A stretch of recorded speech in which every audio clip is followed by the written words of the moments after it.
Bonjour à tous et bienvenue sur notre chaîne YouTube ADD Nemours. J'espère que vous allez bien et que vous êtes bien installés afin que nous puissions vivre tous ensemble ce moment dans la présence de Dieu, dans ces moments de louange et d'adoration et d'écoute de la prédication de la parole de Dieu. J'aimerais avant de continuer vous lire le psaume 100. Psaume de louange, poussez vers l'Éternel des cris de joie. Vous tous, habitants de la terre, servez l'Éternel avec joie, venez avec allégresse en sa présence. Sachez que l'Éternel est Dieu, c'est lui qui nous a fait et nous lui appartenons. Nous sommes son peuple et le troupeau de son pâturage. Entrez dans ses portes avec des louanges, dans ses parvis avec des cantiques. Célébrez-le, bénissez son nom, car l'Éternel est bon. Sa bonté dure toujours et sa fidélité de génération en génération. Dieu mérite notre louange et notre adoration, car lui seul en est digne.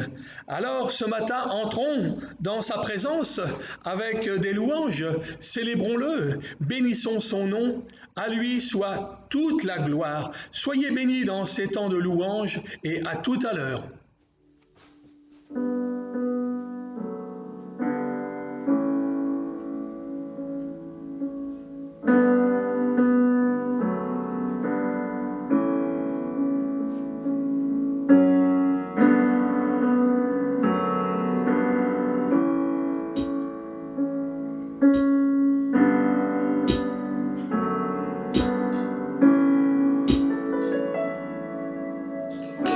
Seigneur, tu me cherches, tu me connais,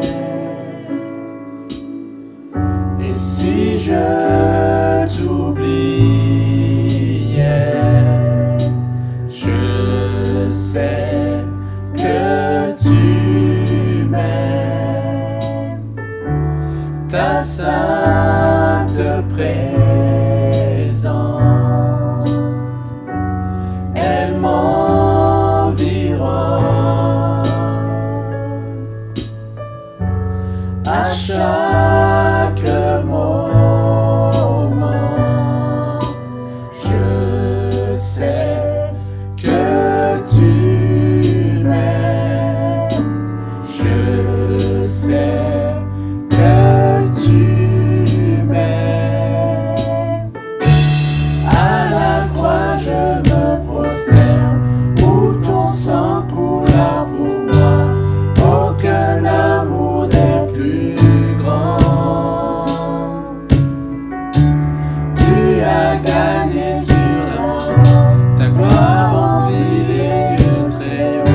tu resterais là. Je sais que tu m'aimes. Je sais que tu m'aimes. À la croix je me prosterne, où ton sang coula pour moi. Aucun amour n'est plus grand. Tu as gagné sur la mort, ta gloire remplit les mers très hauts. Rien ne peut nous séparer. À la croix je me prosterne, où ton sang coula pour moi. Aucun amour n'est plus grand. Tu as gagné sur la mort, ta gloire remplit les mers très hauts. Rien ne peut nous séparer. Tu es sur le voile, reste le chemin, car tu as tout accompli. Tu es sur le voile, reste le chemin, car tu as tout accompli. Tu es sur le voile, reste le chemin, car tu as tout accompli. Tu es sur le voile, reste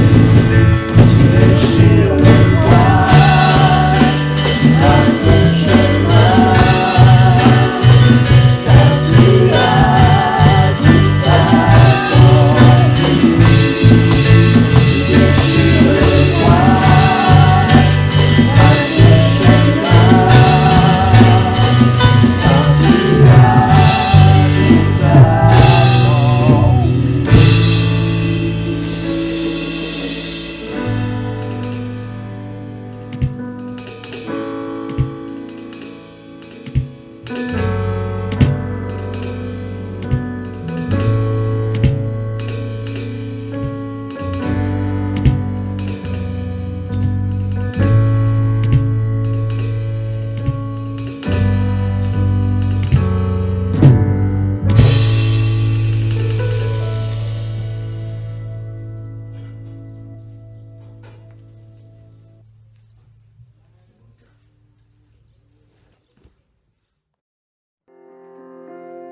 Roi dans sa beauté, vêtu de majesté. La terre est dans la joie, la terre est dans la joie. Sa gloire resplendit, l'obscurité s'enfuit au son de sa voix, au son de sa voix. Combien Dieu est grand, chantons-le combien Dieu est grand, et tous verront combien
combien Dieu est grand, chantons-le combien Dieu est grand, et tous verront combien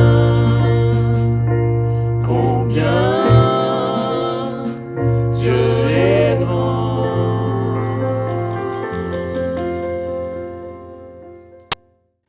Merci pour ces chants qui nous ont été apportés ce matin par le groupe de louanges et qui nous ont fait beaucoup de bien.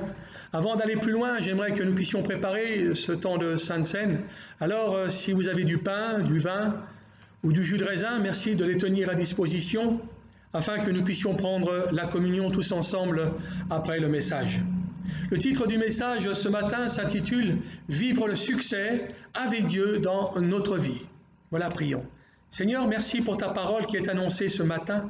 Je prie qu'elle puisse faire du bien, qu'elle puisse fortifier et encourager tous ceux et celles qui vont l'écouter aujourd'hui. Dans le nom de ton Fils Jésus-Christ, Père. Amen.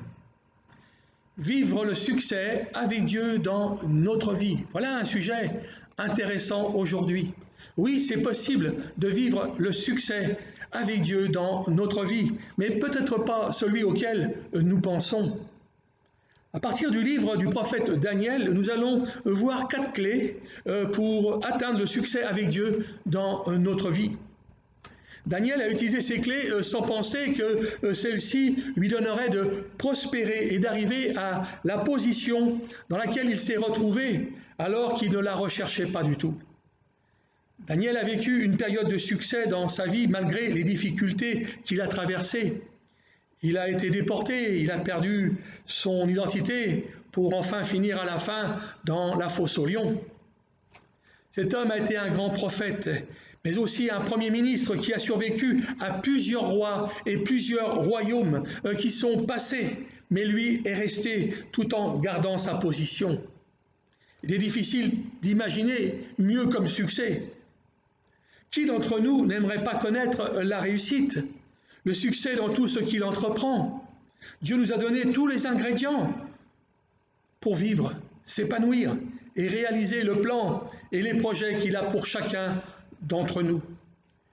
Bien sûr, nous voudrions tous vivre le succès avec Dieu dans notre vie, sans passer par toutes ces situations difficiles, parfois ces épreuves, ces difficultés.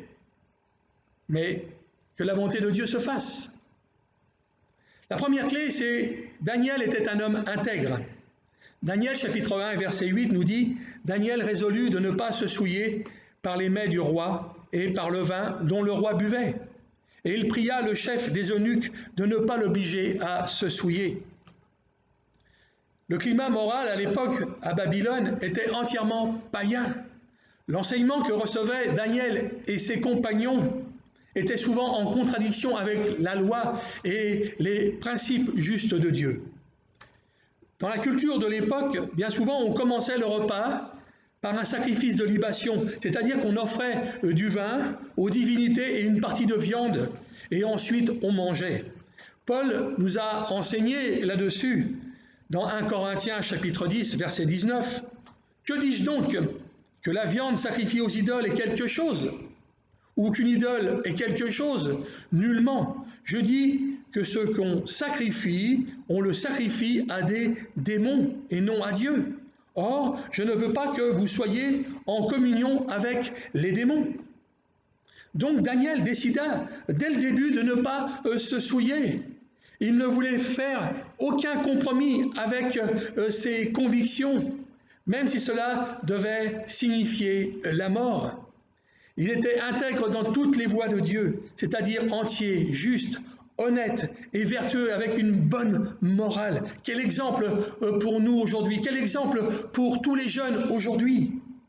Hormis les viandes sacrifiées aux idoles, le Seigneur Jésus a précisé que ce qui souille l'être humain a sa source dans le cœur. Matthieu chapitre 15, verset 19. Car c'est du cœur que viennent les mauvaises pensées, les meurtres, les adultères, les impudicités, les vols, les faux témoignages, les calomnies. Voilà les choses qui souillent l'homme. Mais manger sans s'être lavé les mains, cela ne souille point l'homme. Pierre dira aussi également dans 1 Pierre chapitre 1 verset 14, « Mais puisque celui qui vous a appelé est saint, vous aussi soyez saints dans toute votre conduite, selon qu'il est écrit, vous serez saints car je suis saint. » Nous devons comprendre que Dieu veut un peuple saint, un peuple sanctifié, c'est-à-dire des hommes et des femmes qui, rachetés par le sang de son Fils Jésus-Christ, marchent dans la sainteté. Dans le psaume 93,5, il nous est dit, et qui est un témoignage pour tous les croyants de tous les temps, où qu'il nous est dit, tes témoignages sont entièrement véritables, la sainteté convient à ta maison, ô Éternel, pour toute la durée des temps. Il est possible, en tant que chrétien, de suivre l'exemple de Daniel et de devenir bon dans les domaines de notre vie sans se compromettre, en ayant une qualité de vie sainte et épanouie. Ce n'est pas facile, mais c'est possible. Ce monde est souillé, rempli d'impuretés de tout genre. Donc préservons-nous de toutes ces souillures et veillons plus que jamais à la santé de notre âme. Veillons sur nos pensées et ne souillons pas notre corps qui est le temple du Saint-Esprit. Paul nous dira dans 2 Corinthiens chapitre 7 et verset 1, « Ayant de telles promesses, bien-aimés, purifions-nous de toute souillure de la chair et de l'esprit en achevant notre sanctification dans la crainte de Dieu. » Si nous nous efforçons de marcher dans la pureté et la sainteté de Dieu, nous entendrons la voix du Seigneur parler à notre cœur par le Saint-Esprit et conduit par celui-ci. Il nous accordera sa force pour marcher de victoire en victoire avec lui. Matthieu 5, 8 déclare « Heureux ceux qui ont le cœur pur, car ils verront Dieu. » Alors, gardons notre cœur des péchés qui font bien souvent obstacle à cette pureté et à cette sainteté. La deuxième clé, Daniel était un homme de prière. Daniel chapitre 2 verset 17, il nous est dit « Ensuite Daniel alla dans sa maison et il instruisit de cette affaire Haniana, Michaël et Azaria, ses compagnons, les engageant à implorer la miséricorde du Dieu des cieux, afin qu'on ne fît pas périr Daniel et ses compagnons avec le reste des sages de Babylone. » Au verset 19, après, il nous est dit « Alors le décret fut révélé à Daniel dans une vision pendant la nuit, et Daniel bénit le Dieu des cieux. » Le roi avait reçu une vision, et personne n'était là pour l'interpréter. Et seul Daniel pouvait le faire. Mais s'il ne le faisait pas, tous ceux qui étaient à la cour du roi, et lui et ses compagnons, étaient destinés à être tués. Malgré les menaces qui pesaient sur lui, Daniel a encouragé ses compagnons à intercéder avec lui devant Dieu. Combien c'est bon de prier tout seul, mais c'est bon aussi de prier en communauté. Et c'est pour cela que bien souvent, dans nos réunions de prière, nous nous réunissons tous ensemble pour prier ensemble, pour faire monter nos prières devant le Dieu Tout-Puissant, devant le Dieu Très-Haut. Combien c'est important de vivre, frères et sœurs, la communion fraternelle. Et combien je veux vous inviter, quand nous allons pouvoir de nouveau nous rassembler, de vivre ces temps de prière en communion les uns avec les autres. Il nous est dit qu'après cela, Dieu a révélé à Daniel, par une vision pendant la nuit, le secret du songe qu'il avait reçu pour le roi. Combien, frères et sœurs, Dieu répond à la prière, même si parfois ça peut prendre du temps, même si parfois ça tarde, attends, parce que Dieu répond toujours à la prière. Mais attention, nous devons prier selon la volonté de Dieu. Et je crois que là, c'était vraiment la volonté de Dieu. Dans Daniel chapitre 9, au verset 9, il nous est dit « La première année de son règne, moi, Daniel, je vis par les livres qu'il devait s'écouler 70 ans pour les ruines de Jérusalem, d'après le nombre des années dont l'Éternel avait parlé à Jérémie le prophète. Je tournai ma face vers le Seigneur Dieu afin de recourir à la prière et aux supplications, en jeûnant et en prenant le sac et la cendre. Je priai l'Éternel mon Dieu, et je lui fis cette confession. Seigneur, Dieu grand et redoutable, toi qui gardes ton alliance et qui fais miséricorde à ceux qui t'aiment. Nous voyons là encore Daniel dans une situation assez compliquée, assez difficile. Voilà, mais Daniel était un homme qui étudiait et méditait la parole de Dieu. Un homme de prière, mais aussi un homme qui savait s'humilier devant son Dieu. Daniel a appliqué ce que Dieu avait dit à Josué, chapitre 1 et verset 8, que ce livre de la loi ne s'éloigne point de ta bouche, médite-le jour et nuit pour agir fidèlement selon tout ce qui est écrit, car c'est alors que tu auras du succès dans tes entreprises, c'est alors que tu réussiras. Combien, frères et sœurs, ce texte aussi ce matin doit vraiment nous parler. Ce texte doit parler à notre cœur ce matin. Ce texte s'adresse à chacun d'entre nous. Et ce matin, ce texte dit bien que la Bible, parole de Dieu, ne s'éloigne point de ta bouche. Médite-la jour et nuit pour agir fidèlement selon tout ce qui est écrit.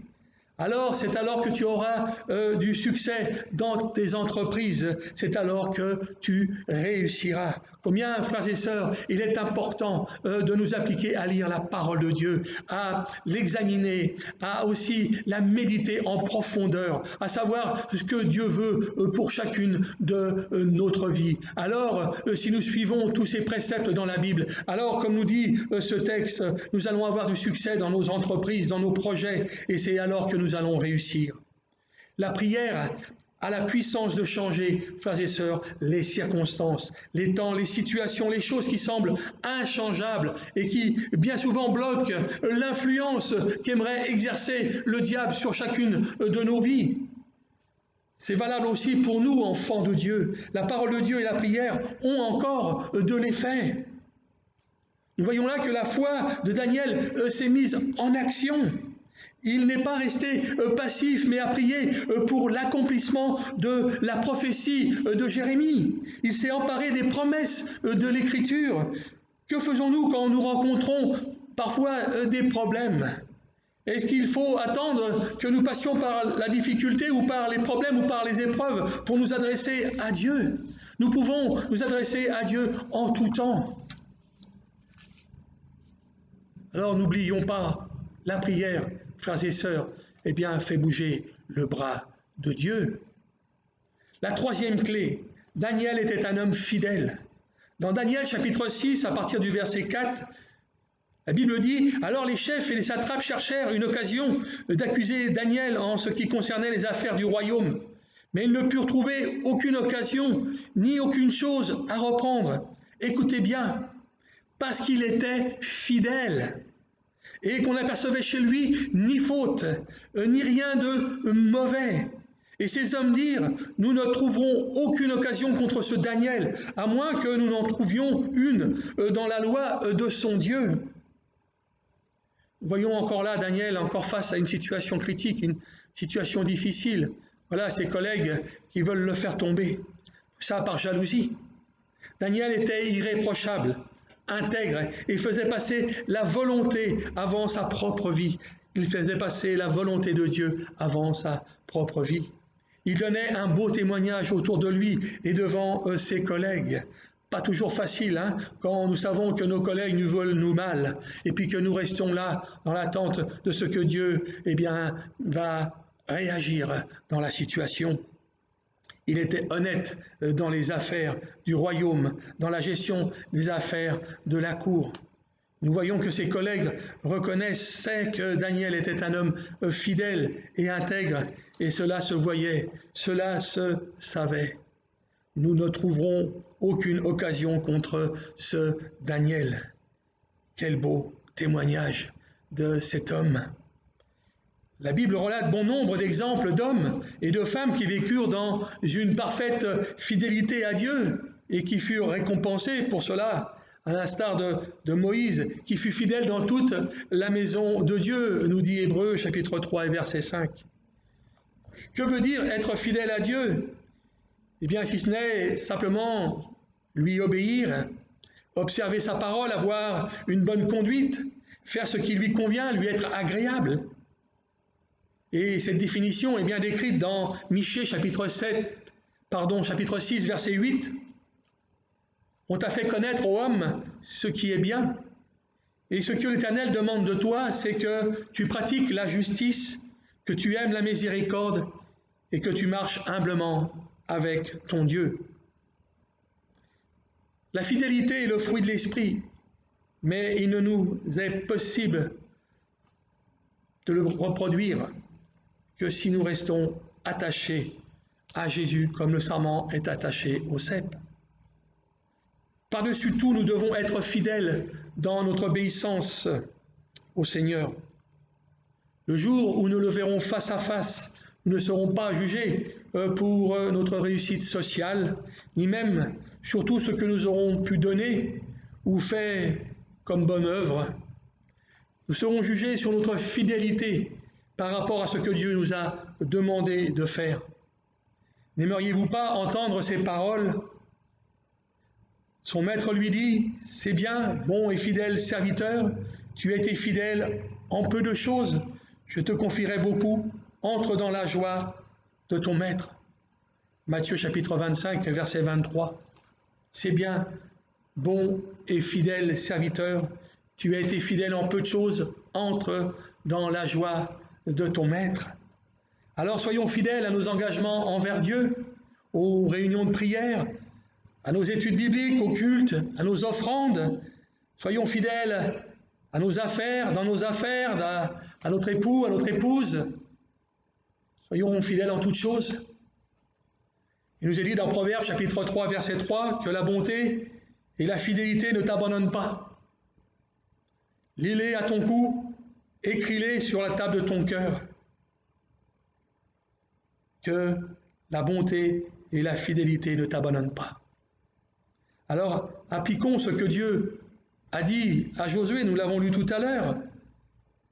Josué était tremblant face à ces nouvelles responsabilités, et Dieu lui dit, eh bien, que ce livre de la loi ne s'éloigne pas de toi, médite-le jour et nuit pour agir fidèlement, L'Évangile, frères et sœurs, nous pousse à l'action pour agir fidèlement. L'Évangile nous pousse à agir, l'Évangile nous pousse à l'action, tout en restant fidèles dans les voies de Dieu. Selon tout ce qui est écrit, c'est alors que tu auras du succès dans ce que tu entreprendras, et c'est alors que tu réussiras. La méditation de la parole de Dieu nous permet aussi de demeurer fidèles.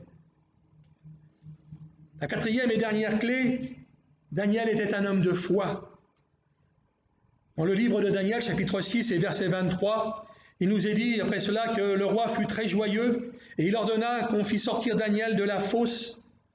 Daniel fut retiré de la fosse et on ne trouva sur lui aucune blessure parce qu'il avait eu confiance en son Dieu. Voilà encore une situation dans laquelle Daniel s'est retrouvé, eh bien, dans la fosse au lion. Ses collègues ont réussi, mais Dieu était là avec lui. Il s'est retrouvé dans la fosse au lion, mais il nous est dit, verset 23, que le roi fut très joyeux. Pourquoi? Parce que Daniel était vivant. La Bible dit qu'il fut retiré de la fosse et qu'on ne trouva sur lui aucune blessure parce qu'il avait eu confiance en son Dieu. Daniel était vraiment un homme de foi. Quel modèle de foi pour chacun d'entre nous aujourd'hui. C'est facile d'avoir la foi quand tout va bien. Mais quand vous vous retrouvez dans une fosse avec des lions, ce n'est pas quand même évident. Mais Daniel connaissait son Dieu. Il savait qu'il marchait avec lui. Et je crois que ses parents l'avaient éduqué et enseigné dans les voies de Dieu lorsqu'il était en Juda. Et combien ce message veut nous rappeler aussi que, parents, nous devons aussi enseigner nos enfants dans les voies de Dieu. Nous devons aussi les éduquer dans les valeurs de l'Évangile. Le nom de Daniel, frères et sœurs, signifie « Dieu est mon juge ».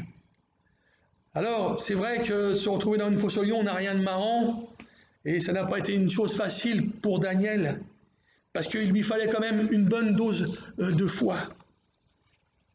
Mais qu'est-ce qui peut nous sauver aujourd'hui quand nous sommes face à ces lions qui représentent des situations ou des problèmes sans solution, ou des maladies incurables qui veulent saper bien souvent notre foi ou nous détruire? Eh bien, simplement notre foi en celui, comme tout à l'heure je l'ai dit, qui peut changer les circonstances, qui peut changer les temps, qui peut changer les situations et nous guérir de notre maladie. La foi de Daniel en Dieu était si grande qu'il a finalement provoqué sa liberté et sa nomination à un poste élevé dans le gouvernement de son pays. La Bible déclare que la foi peut grandir, qu'elle peut augmenter et même déplacer des montagnes. Le Seigneur Jésus a dit, si vous aviez de la foi grand comme un grain de sénévé, vous diriez à cette montagne, transporte-toi d'ici, là, et elle se transporterait. Rien ne vous serait impossible. Matthieu chapitre 17 et verset 20. La foi vient lorsque nos oreilles entendent ce que Dieu déclare. C'est écrit dans Romains chapitre 10 et verset 17. Ainsi la foi vient de ce qu'on entend, et ce qu'on entend vient de la parole de Christ.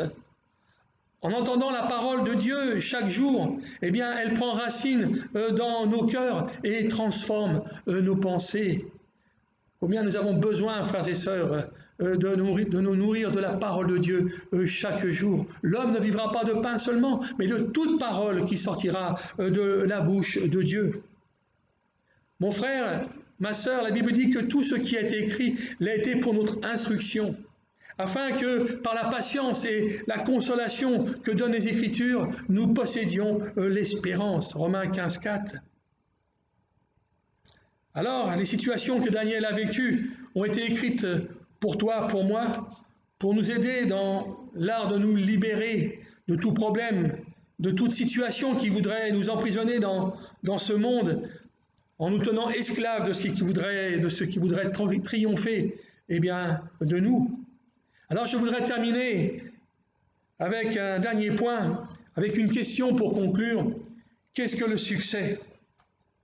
Alors, le succès pour beaucoup de personnes est exclusivement relié à des notions de notoriété, c'est-à-dire de célébrité, de perfection, de performance, de connaissance ou de richesse. Faire une belle carrière, devenir riche, devenir célèbre, devenir champion du monde dans tel sport, avoir une superbe maison, une superbe voiture avec une grande piscine, une voiture de sport, c'est bien, mais après, personne ne peut nier que ces domaines contribuent à une certaine réussite et un certain bonheur de vie. Mais où est Dieu dans tout cela ? Et que servirait-il à un homme de gagner tout le monde s'il devait perdre son âme ? Ou que donnerait un homme en échange de son âme ? Dans le texte de Matthieu chapitre 6 et verset 33, il nous est dit « Cherchez premièrement le royaume et la justice de Dieu, et toutes ces choses vous seront données par-dessus. » À travers ce verset, Jésus nous exhorte à chercher d'abord le royaume de Dieu. Ce verset est très direct. Notre priorité doit être le royaume de Dieu et sa justice, pas les affaires de ce monde. Le succès vient après. Il nous est dit, toutes ces choses vous seront données par-dessus. Alors, je voudrais conclure avec ce dernier verset, Daniel chapitre 6 et verset 28. Daniel prospéra sous le règne de Darius et sous le règne de Cyrus le Perse. Daniel prospéra. Nous avons ici un très beau témoignage chrétien. Ce qui a fait le succès de Daniel n'était pas dû à son identité royale ou noble, ni à sa perfection corporelle, ni à sa beauté, ni à sa sagesse, ni à son intelligence, ni à son instruction, à ses capacités, comme nous le dit Daniel chapitre 1. Ce n'est pas non plus une méthode, ce qui a fait son succès, mais c'est sa relation intime qu'il avait avec son Dieu. Il cherchait avant tout la volonté de Dieu. Les clés d'intégrité, de prière, de fidélité et de foi qu'il a utilisées ont été essentielles pour le réaliser. Ainsi, par l'utilisation de ces clés, l'intervention de Dieu a facilité son avancement à des postes élevés et de responsabilité. Elles sont faciles à expliquer, mais demandent surtout à être mises en pratique. Dieu veut le succès pour chacun d'entre nous. Il veut que nous prospérions dans tous les domaines dans notre vie et que nous soyons en bonne santé physiquement que spirituellement, afin de trouver un équilibre. Mais gardons-nous d'en conclure que Dieu devrait accorder la prospérité matérielle et financière à quiconque suit ces conditions. Le succès qui mène bien souvent à la prospérité n'est pas une abondance de richesses et de biens, mais le fait d'avoir les moyens d'accomplir la mission que Dieu nous a donnée. Ces principes universels ne sont pas des garanties absolues, car ils sont fondés sur les choix souverains de Dieu pour chacun d'entre nous. Mais attention, Dieu permet parfois que nous passions aussi par la souffrance, l'adversité ou les épreuves. Daniel a su garder sa position dans l'intégralité, dans la sainteté, dans la prière, dans la fidélité, en gardant la foi dans celui qui se trouvait derrière lui. Un grand Dieu. Mes chers frères et sœurs, mes chers amis, le vrai succès, c'est connaître Dieu avant tout. Voilà, nous allons prier maintenant. Merci de m'avoir écouté ce matin. Alors, inclinons nos têtes et prions. Voilà, merci Seigneur pour ta parole. Merci pour l'exemple de Daniel. Nous voulons être aussi des hommes et des femmes intègres, fidèles, de prière et de foi. Nous voulons rechercher ton royaume et ta justice, en sachant que toutes choses nous seront données par-dessus. Seigneur, nous ne voulons pas le succès. Nous ne voulons pas, Seigneur, avoir la gloire. Nous ne voulons pas avoir la prospérité. Mais nous voulons avoir celui qui le donne. Merci pour ces clés que tu nous donnes aujourd'hui, Seigneur. Merci de les utiliser pour ta gloire. Au nom de Jésus-Christ, Père. Amen. Voilà, que Dieu vous bénisse. Nous allons maintenant nous approcher de la table de la Sainte Seine. Voilà, j'ai préparé derrière le pain et le vin que nous allons pouvoir maintenant prendre ensemble. Et je vous invite à prendre la Sainte Seine afin de nous rappeler l'œuvre de Jésus à la croix. Et j'aimerais vous lire avant le texte qui se trouve dans 1 Corinthiens chapitre 11 et verset 23, où il nous est dit « Car j'ai reçu du Seigneur ce que je vous ai enseigné.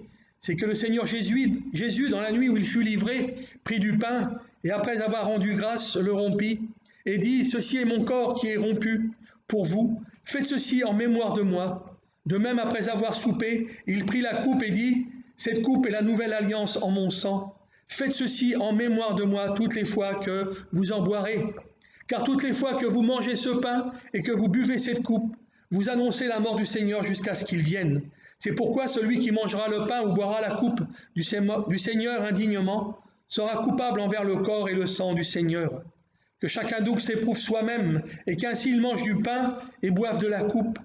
Car celui qui mange et boit sans discerner le corps du Seigneur, mange et boit un jugement contre lui-même. » Nous allons prier maintenant pour le pain et le vin. Seigneur, nous voulons te remercier pour ce pain qui représente ton corps, qui a été, Seigneur, meurtri à la croix et par lequel nous avons été sauvés. Et nous te remercions aussi pour cette coupe qui représente, Seigneur, ton sang. Seigneur, cette coupe de vin qui représente ton sang qui a coulé, Seigneur, également pour nos péchés sur la croix. Nous te prions, Seigneur, que nous puissions, Seigneur, prendre ce repas, Seigneur, tous ensemble, Seigneur, dans la communion fraternelle. Nous voulons nous rappeler tout ce que tu as fait pour nous à la croix. Ce matin encore, nous voulons te demander pardon pour tous nos péchés, Seigneur. Et ce matin, Seigneur, nous voulons vraiment te dire encore que nous t'aimons, Seigneur, et que nous voulons encore te remercier pour le sacrifice que tu as accompli pour chacun d'entre nous. Au nom de Jésus, Père. Amen. Voilà, prenons ce pain que nous prenons ensemble. Voilà.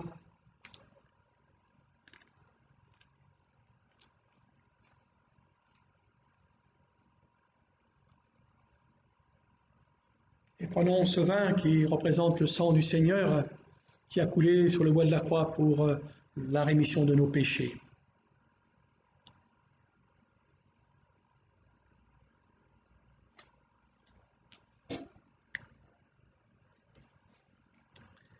Voilà, frères et sœurs, nous arrivons bientôt à la fin de notre culte. Je voudrais faire quelques annonces avant. Tout d'abord, je voudrais remercier au nom de toute l'Église tous ceux qui continuent à soutenir financièrement l'œuvre de Dieu à Nemours. Merci de votre générosité. Bien évidemment, cela doit se faire librement et selon notre cœur. Nous allons prier maintenant pour les offrandes. Seigneur, merci pour les offrandes ce matin. Merci, Seigneur, pour la fidélité de chacun et de chacune, Seigneur, dans ses libéralités. Merci pour la générosité de chacun de mes frères et sœurs. Merci, Seigneur, pour le soutien de l'œuvre de Dieu à Nemours et pour l'avancement de ton royaume. Seigneur, merci de bénir ces offrandes et merci de bénir aussi ceux qui ont la gestion de ces offrandes au nom de ton Fils Jésus-Christ, Père. Amen. Voilà, continuons, frères et sœurs, à manifester notre amour pour tous nos bien-aimés, à nous appeler par téléphone ou communiquer par les réseaux sociaux et continuer aussi à prier les uns pour les autres. Voilà quelques sujets de prière que vous connaissez déjà tous. Continuons à prier pour notre pays de France, pour notre président et son gouvernement. Prions également pour le corps médical, pour tous les malades, pour les personnes âgées aussi dans les EHPAD, pour les familles endeuillées et pour tous ceux qui travaillent dans des conditions difficiles à cause du virus. Prions également pour la reprise de tous les rassemblements, quels qu'ils soient, mais aussi pour les rassemblements d'église, de culte. Voilà, priez pour que tout cela se fasse vraiment dans la bienséance et puis que vraiment Dieu nous garde vraiment dans tout ce travail qui va être fait dans ces temps de déconfinement. Tout simplement aussi pour vous rappeler, si vous avez besoin d'une écoute, d'un soutien moral ou autre dans ces moments difficiles, vous pouvez me contacter, je suis à votre disposition et nous pouvons également nous entretenir par vidéoconférence. Voilà, si vous avez besoin d'une aide sociale, alimentaire, vous pouvez aussi me contacter à ce sujet.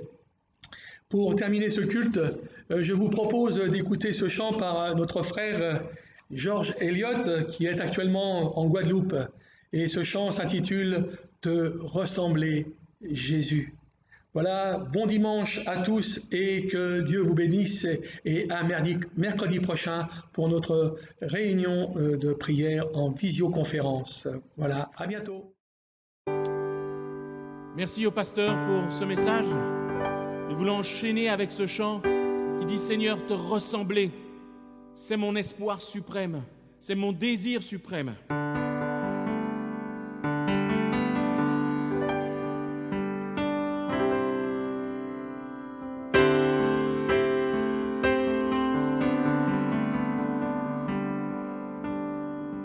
Ma tête est pleine d'ambition et de rêve. L'avenir me sourit, mais de mon cœur un saint désir s'élève, plus noble et plus pur aussi. Je veux être expert dans tous les domaines et en tout point réussir, brûlant en moi une ambition suprême, surpasse tous mes désirs. Te